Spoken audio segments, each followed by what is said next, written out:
Okay. You're here. You made it. So welcome to this first information session for applying for LT for our upcoming year. We are very excited to have you here.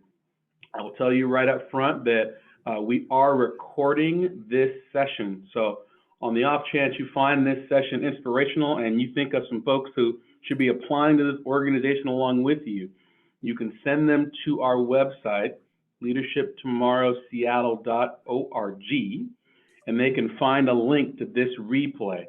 Hopefully, I will not mess up too much so we can focus on the good in this presentation and not all of my flubs throughout the presentation. So can we get you to go to the next slide, Megan? So we want to be respectful of your time today. We are hoping to keep this to under an hour. We have a jam-packed agenda with opportunities for you to ask questions along the way. This seems like a good chance for you to meet the team that will be working to help get you into the program if it makes sense for you and for our organization.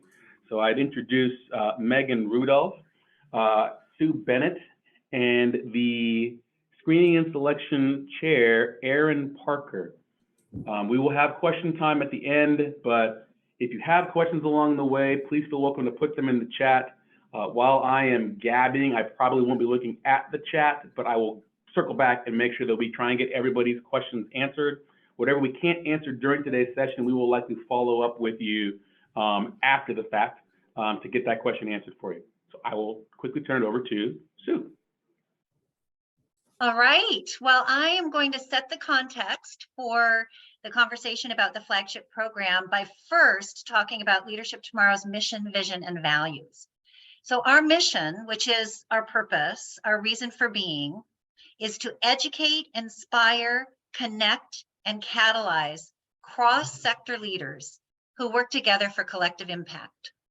And with others in our community, we hope that our mission will move us towards our vision, which we will engage in with multiple other organizations, to move towards a resilient and equitable region where people from all communities and identities thrive.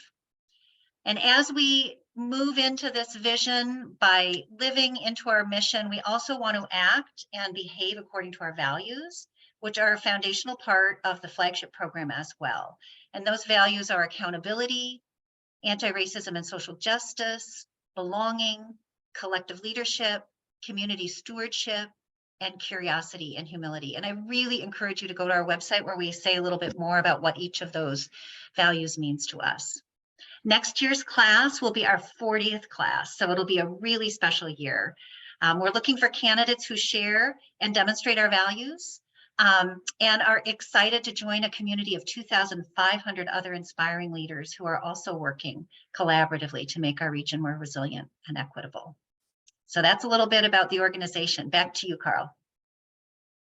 So how will this benefit you? What's going to happen when you get in?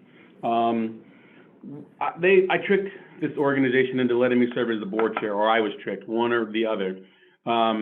So I probably drank a bit more of the Kool-Aid than the average bear, but I think this organization has a really strong benefit to my life personally and professionally. And the things that you see on the screen are the things that I feel we really got a chance to focus on while I was going through my time in LT, and it helps me feel like I can be such a strong advocate for this organization. Lifelong relationships. I actually was the witness at a classmate's wedding a few years back.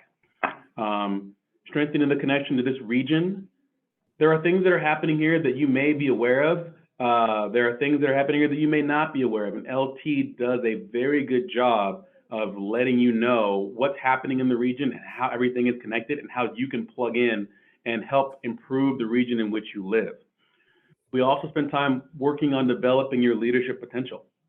We are looking for people who are going to have a positive impact in this region, and that may not always come from a leadership role that comes with a lot of power. So we always want to be working with people who are going to be strong leaders in their own right, to give them information, tools, and resources to help them improve the area in which we live. And we want to make sure that we are creating a space to work on our racial equity skills. So we'll talk about each of these as we go through the rest of the slides. So if you could go to the next slide, please, Megan. So I love the idea. It's always great to see people that you know in these pictures. It just feels like you're like, oh, that's my friend. So anyway, so I'm super excited to talk about the idea that you are building a community. One thing that was great for me is that you are connecting with people who may not be in your walk of life on a regular basis. I deal on the finance side of the world, so I don't necessarily deal with those on the law side. I don't necessarily deal as much with those on the education side. Those are working in the environment, and we are bringing in people who are in all these areas and putting us all together to work on how we can problem solve. And you will have tough conversations and you will build strong friendships because you're in a space where you're able to communicate your thoughts and opinions on how the region can be better, because we don't all share the same point of view. In addition, once you get through the program, you are a part of an organization that has over 2,500 alumni that are very engaged and also still wanting to be in a region that is improving constantly. Slide. You'll know what's going on in the region. So we use the Seattle Foundation's framework for a healthy community to better understand the regional issues that we are dealing with. And so for us, every single month, you're going to come to an all-day event where we talk about a specific area or a specific sector of the region and learn a little bit more about what's going on in that sector and how it connects to the other sectors of this region. So talking about the economy, talking about education, talking about the environment, talking about basic needs. All of these things are interconnected in some way. And so it's great to be able to be in a space where we can learn more about those areas and figure out where you can plug in and do more once you know more. Slide, please. We focus on community leadership skills. So you will spend a lot of time working in a group that doesn't have a traditional leader.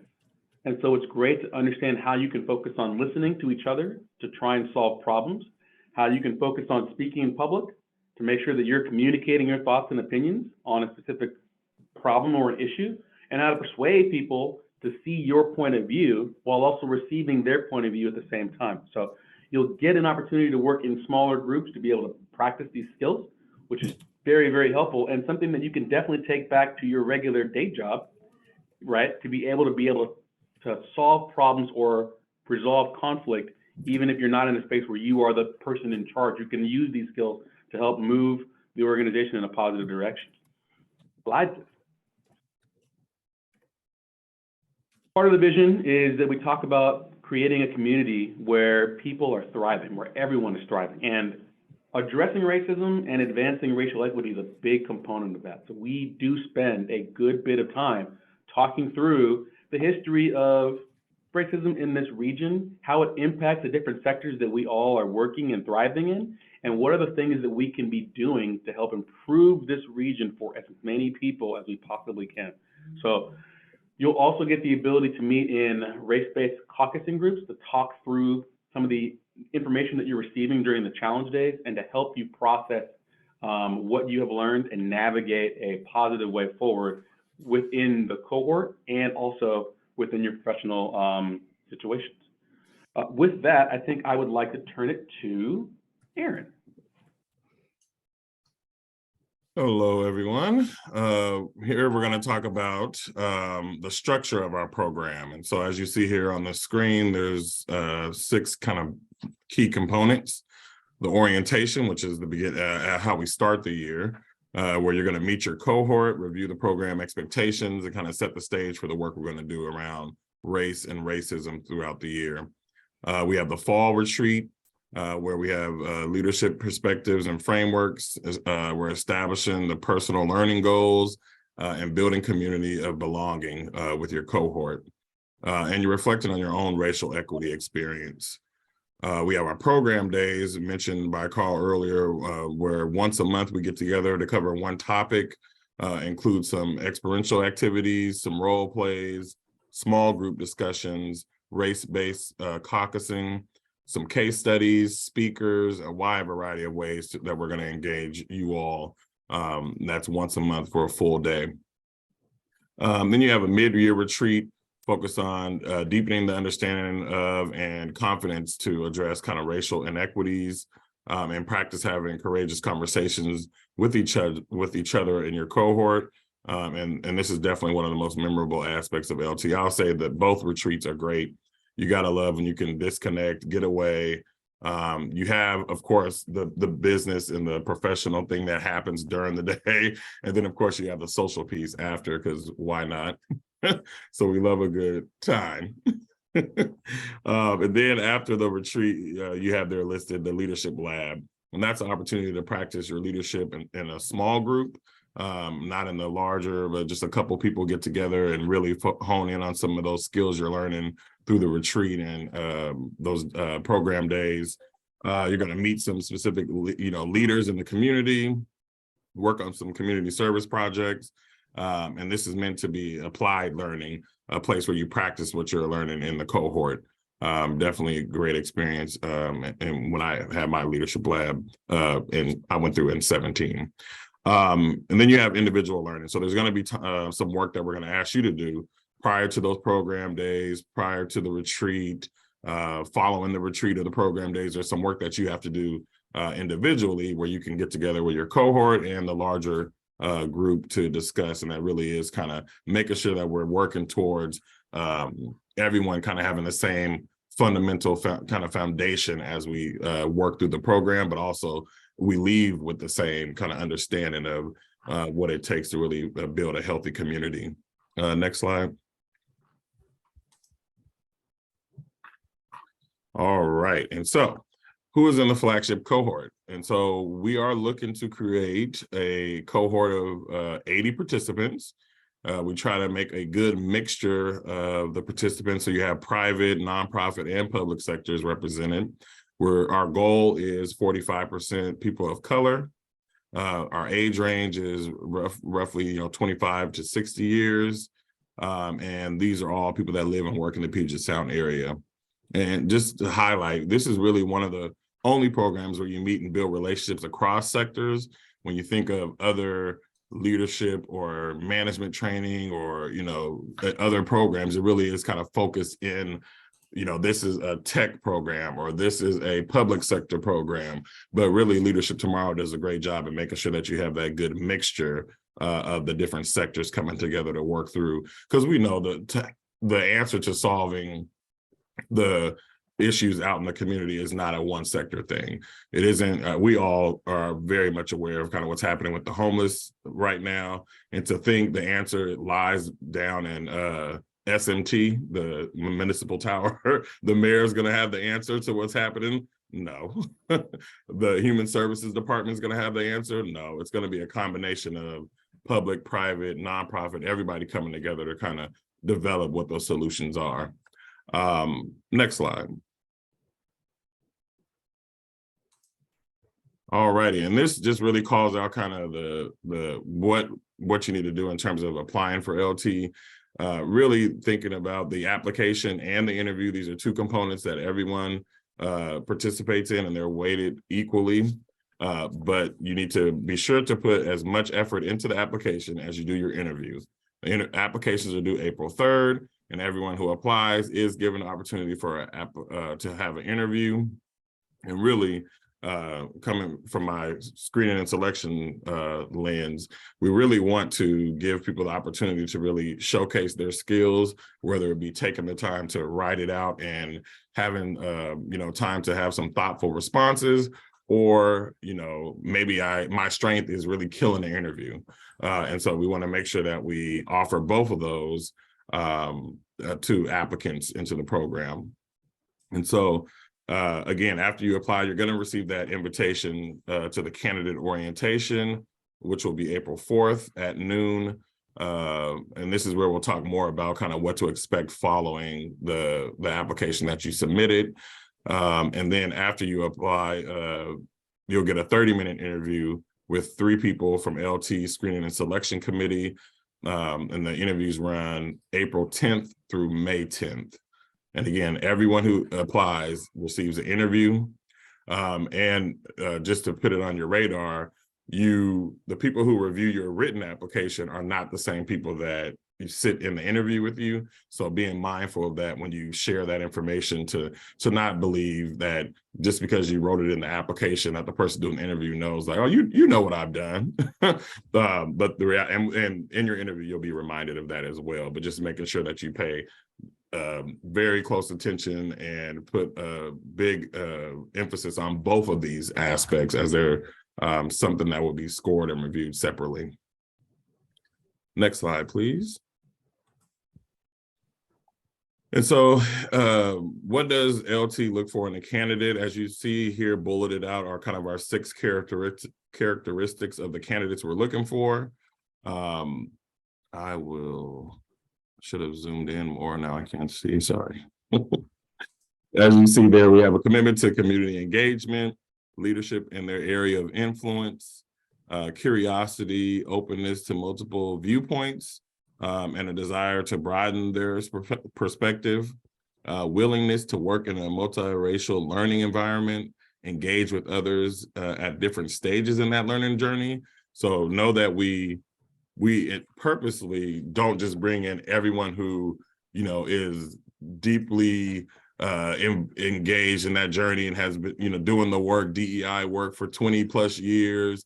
We want to make sure there's a nice spectrum of, hey, I'm in this leadership role and maybe I haven't done as much work on my DEI journey, but I am looking to do some work in the community. And you really want to have those people there to have, that conversation to not only grow the person who hasn't been as engaged, but also sometimes to humble that person who thinks because they've done it for 20 years, they know it all. So it does end up being a good spread when we put together that cohort. And then we have the next bullet is a strong interest in curriculum and the willingness to learn and practice LT's values. And then the final one is reasons for wanting to participate in the program beyond networking. I think we know that these programs are really gonna be key for people developing kind of their network, whether you're new to the area, interested in maybe moving to another job, or interested in, potentially running in politics. You're like, oh, this is going to be the answer. I'm going to get people that are going to knock on doors for me. But the reality is, it's really about who wants to get in here, learn these skills, and get out and do the work in the community, aside from the network that you're going to build, because that's going to happen just naturally. But it's who's really wanting to come in and do that work that we're looking for in terms of in our screening and selection process. I believe I am done. I'm going to pass it over to you, Megan. Yeah, thanks, Aaron.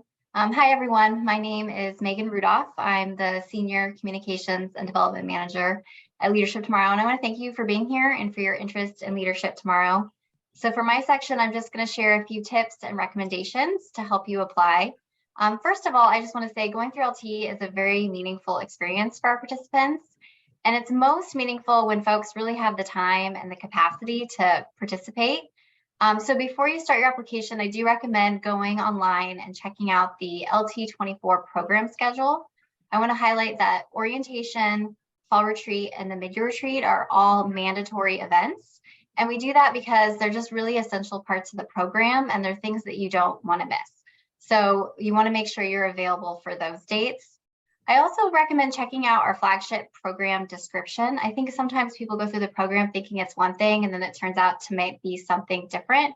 So I do think it's important to really carefully review that and make sure you understand what you'll get out of the program and what the curriculum entails. So once you've decided to apply, here's just a few kind of quick tips to help you with your application. So as part of the application, you will write 4 short essays. And there are multiple parts to each essay question. So to help you get the best score, make sure you're answering each part of those essay questions. And then also try to be as specific as possible. So often what separates a higher score from like a more mediocre score is just the level of detail and specificity. We also encourage you to be open and authentic in your application. So part of the LT magic that you'll experience if you're in the program is the level of openness and vulnerability our participants demonstrate. And we really do hope and encourage this openness to begin with the application. The screening and selection committee, when they're reading your application, They won't score you based on whether they agree with your perspective or your idea, but they do want to get to know you through your application. The way they are scoring your application is using those 6 characteristics that Erin just discussed. So all of the essay questions will map back to those characteristics. And then finally, please don't wait until the last minute to fill out your application. They are due April 3rd. You can go online, the link is on our website, and you can get started. I do recommend doing that. Folks who wait to the last minute generally don't do as well as people who start earlier. And as Erin said, applications count for half your score, so you really want to make sure you're taking the time to fill out the application as well as you can. And then also the application, the interview builds off the application. So if you spend enough time on your application, it will help you with your interview. I tried my best. I tried my best not to jump in and say anything, but just right when you said that part about making sure your application gets in on time, something just touched my soul. I just wanted to make sure that everybody on this call, tell everybody that you know, do not wait until the last day to get this thing in. I feel like I say this every year. Somebody's internet goes sideways, the mouse doesn't work, the screen cracks or something like that. You can't see your application. Your job has a big thing that's got you going. Like, don't wait till the last minute, because it's not going to go the way you want. You're going to give yourself way too much stress, and then you're going to be thinking about it the whole time. Just get it in early. The earlier you get it in, then it's done, and then you don't got to worry about it, right? Megan, I don't think we've told people they can't turn their application in early. Is that correct? No, we encourage it. And in fact, you can, even if you don't want to turn it in, you can get it started, you can save it, you can come back. And so, Carl, when you applied, you had to do it all in one shot. We had a different application system. Yeah. So it's very easy to not procrastinate now. So we encourage you to. And I think I did wait till the last minute to get it done too. I was stressed. I think I did. Anyway, please continue. Sorry. Thanks, Carl. Okay, so this last slide, so tuition is $5,500. We do have financial aid, so please do not let cost be a barrier. Financial aid is available for folks who work in the public sector, nonprofit, or if you are self-employed, not employed, or work for a small business. So the way you ask for financial aid is you'll do that when you submit your application. It's a pretty simple process. The requests are completely confidential. They don't impact whether you're selected for the program or not. And in fact, we don't even look at them until the class is selected. So to reiterate, applications are due April 3rd before 5 p.m. And you can find the application link on our website. There is a $75 application fee. If that fee is a burden, just send me an email and we're happy to waive it. So again, we really don't want cost to be a barrier at any step in this process. And as Erin said, we interview everybody who applies, so we don't screen anyone out based on their application. And then now I'm going to turn it over to Sue, who is going to introduce our wonderful alumni speakers and introduce the next section of our agenda. Sue? All right, so that's it for the formal presentation part. We are thrilled to have 2 incredible LT alums here today, Tisha and Stephen, who both graduated from LT last year. So they're graduates of LT'22, and they've come back this year to be coaches. So they have multiple years perspective on the program, and they're going to say a few words about their experience and why you should apply. And then we'll turn it over to Carl, who will manage Q&A. And again, you can put your questions in the chat, or he'll invite you to raise your hand. So be thinking if there's anything we haven't answered for you that you want to ask. But let's start with you, Tisha. Love to hear a few words from you, and then we'll hear a few words from Stephen. Oh, I was hoping Stephen would go first, but okay. Hello, everyone. My name is Tisha Held. I use she, her pronouns. I'm with LT'22, and as Sid said, I am currently this year a coach. I thought about this question, about what I wanted to share, and there's a couple of things I will say. What you may think LT is probably not what LT is. And what I mean by that is, if you come in with a locked perspective or a closed down view of what you're going to get out of it, you're not going to be open to what it can be and what you can gain from it. I think it's so important for you to come in to this experience being open and being curious and exploring, and also doing your own internal work. I think for me, I did have an expectation of what LT was. I had asked people what their experience were. I had people who had nominated me or who had suggested for me to go through the program and who like was kind of supporting me and propping me up. And they had a much different experience than I did. I learned a lot about myself as a person. I learned a lot about myself, about the things that I didn't know and questioned. And so I definitely helped me gain a perspective that I had not had before, or helped me kind of crack open. It helped me find my voice. I mean, people might think now like, oh, she's quiet. Like, oh, yes, I was very quiet before, and now I'm very committed to speaking when I'm in a presence or situation where I feel that, not just because I want to add something, but I also want to help steward and participate in the growth and learning for all of us.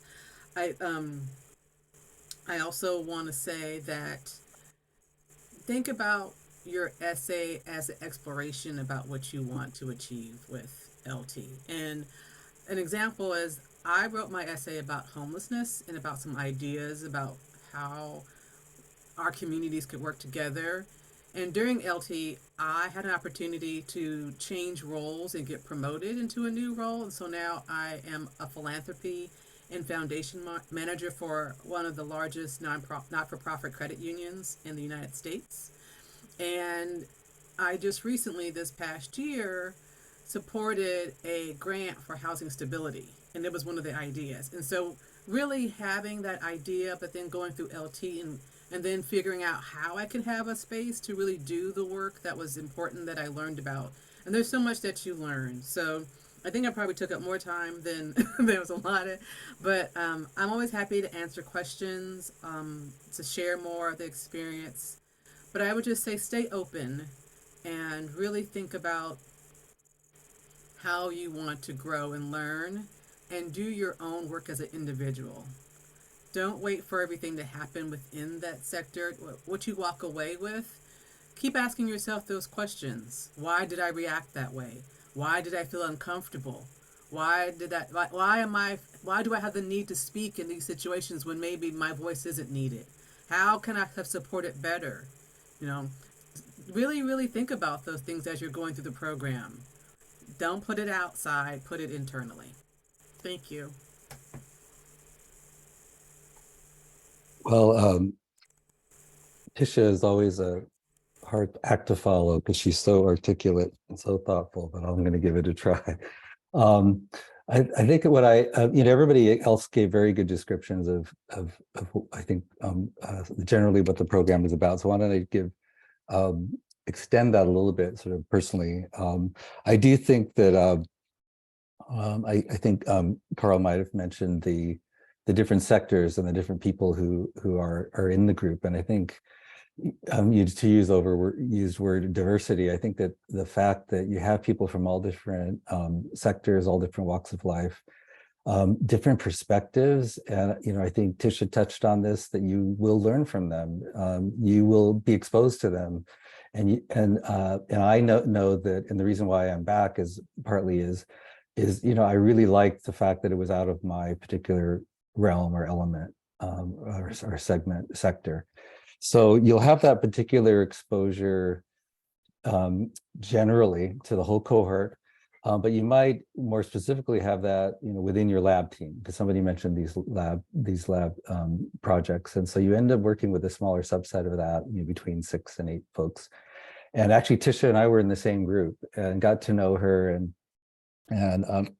Tisha's a really awesome person to get to know, and loved having that particular personal experience with folks.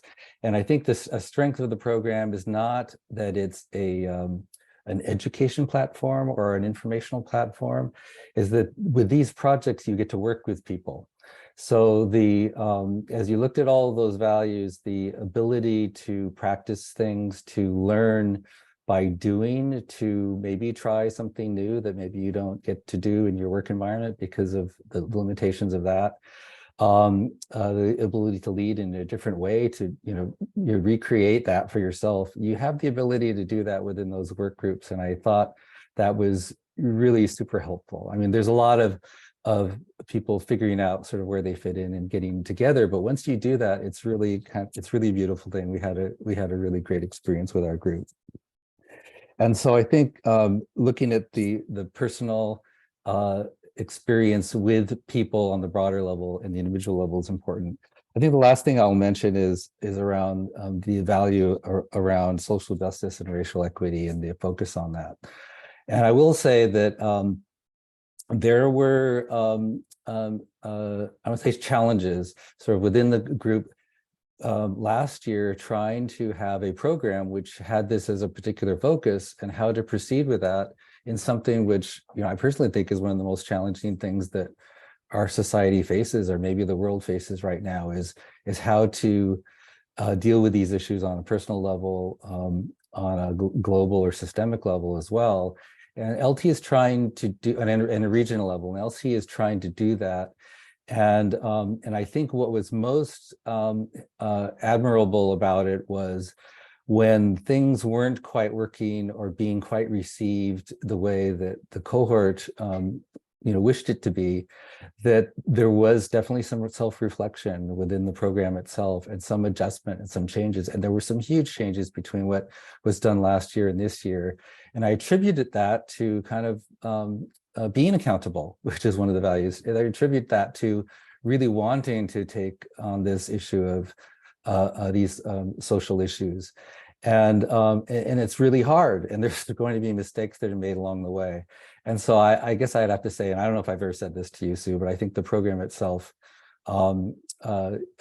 deserves our respect in terms of trying and not kind of living within a particular comfort level or trying to kind of stick with this particular program, not being sort of that unchanging authoritative source, but being an organization that's willing to evolve. And so they will listen, and they will respond, and they do expect the cohort and wish for the cohort to have that voice for themselves. And so I thought that was a super valuable thing. It was almost as if the challenge or the problems kind of raised that.